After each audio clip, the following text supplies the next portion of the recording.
Hi friends, எல்லாருக்கும் வணக்கம். Welcome to Dhana's fusion. நம்ம இன்றைக்கி சூப்பரான முள்ளங்கி சாம்பார் எப்படி செய்கிறதுன்னு பார்க்க போகிறோம்.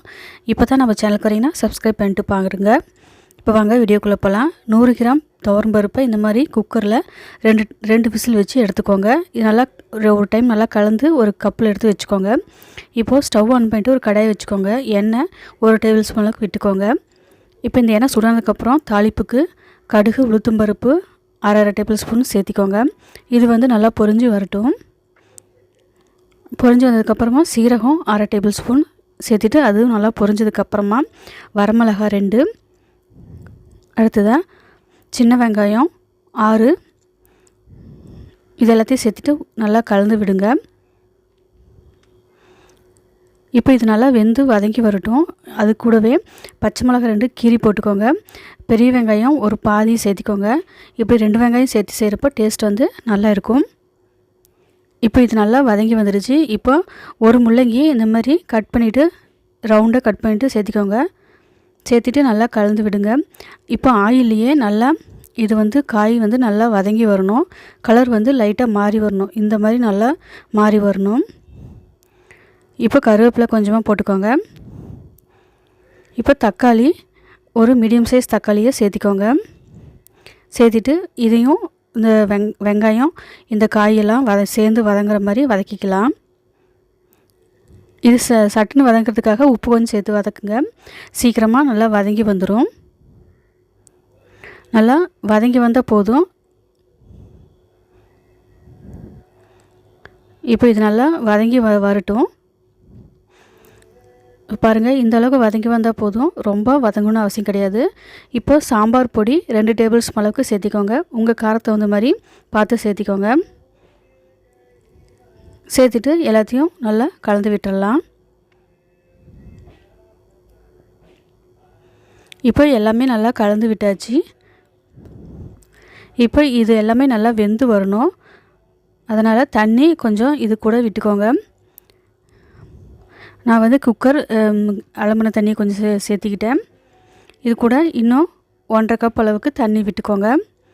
காய் நல்லா வெந்ததுக்கப்புறம் தான் நம்ம பருப்பு சேர்த்த போகிறோம். உப்பு வந்து இதுக்கு வந்து கொஞ்சமாக சேர்த்திக்கோங்க. கடைசியில் வேணால் நிறைய போட்டுக்கலாம். ஏன்னா இது முள்ளங்கி வந்து உப்பை நல்லா இழுத்துரும். இப்போ பாருங்கள், நல்லா கொதித்து நல்லா வந்துருச்சு. இப்போது நல்லா வெந்து வந்துருச்சு. இந்த டைமில் நம்ம வேக வச்சுருக்கிற பருப்பை வந்து இது கூட சேர்த்திடலாம். இப்போது பருப்பு எல்லாத்தையும் சேர்த்துட்டு நல்லா கலந்து விட்டுக்கோங்க. இது வந்து ஒரு டைம் நல்லா ஒரு தடவை மட்டும் நல்லா இப்போ நல்லா பொங்க வந்தால் போதும், கொதித்து வந்தால் போதும். ரொம்ப நேரம் வேகணும் அவசியம் கிடையாது. தண்ணி வந்து இந்த டைமில் ஊற்றுறப்போ நல்லா வெதுவெதுப்பான தண்ணி ஊற்றிக்கோங்க. பச்சை தண்ணியாக ஊற்றிட்டா அப்புறம் டேஸ்ட்டு நல்லா இருக்காது. இப்போ உப்பு எந்த அளவுக்கு தேவையோ இந்த டைமில் சேர்த்திக்கோங்க. அப்போ தான் டேஸ்ட் வந்து நல்லாயிருக்கும். இப்போ எல்லாத்தையும் நல்லா கலந்து விட்டுருங்க. நல்லா கலந்து விட்டதுக்கப்புறம் வெயிட் பண்ணலாம். கொஞ்சம் நல்லா கொதித்து வரட்டும். ஒரு தடவை கொதித்து நல்லா வந்ததுக்கப்புறமா நம்ம சின்ன நெல்லிக்காய் அளவுக்கு புளியை கரைச்சி இது கூட சேர்த்திக்கலாம். சேர்த்துட்டு இது கூடவே 1/2 டேபிள் ஸ்பூன் அளவுக்கு வெல்லம் சேர்த்திக்கோங்க. வெல்லம் சேர்த்துறப்ப டேஸ்ட் வந்து சூப்பராக இருக்கும். இது வந்து இனிப்பு சுவை தராது. எல்லாமே நல்லா பேலன்ஸ் பண்ணி டேஸ்ட்டு நல்லா எடுத்து காட்டும். இப்போது இது வந்து இதுவும் ஒரு தடவை நல்லா கொதித்து வந்தால் போதும். இதோட பச்சை தன்மை போகிற வரைக்கும் நம்ம கொதிக்க விடலாம். இப்போ பாருங்கள், நல்லா கொதித்து வந்துருச்சு 2 நிமிஷத்துலேயே. அவ்வளோதான், இதுக்கு மேலே கொதிக்க வேண்டாம். ஸ்டவ் வந்து ஆஃப் பண்ணிடுங்க. ஆஃப் பண்ணிவிட்டு இப்போ நறுக்கிய கொத்தமல்லி இலையும் தூவிடுங்க.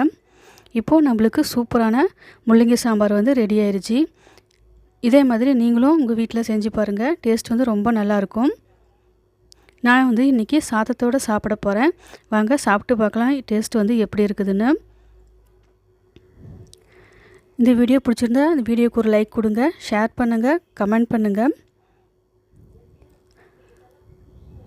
இது கூட பொரியல் அப்புறம் கூட்டு இது மாதிரி வச்சு சாப்பிட்டா டேஸ்ட் வந்து இன்னும் ரொம்ப நல்லாயிருக்கும்.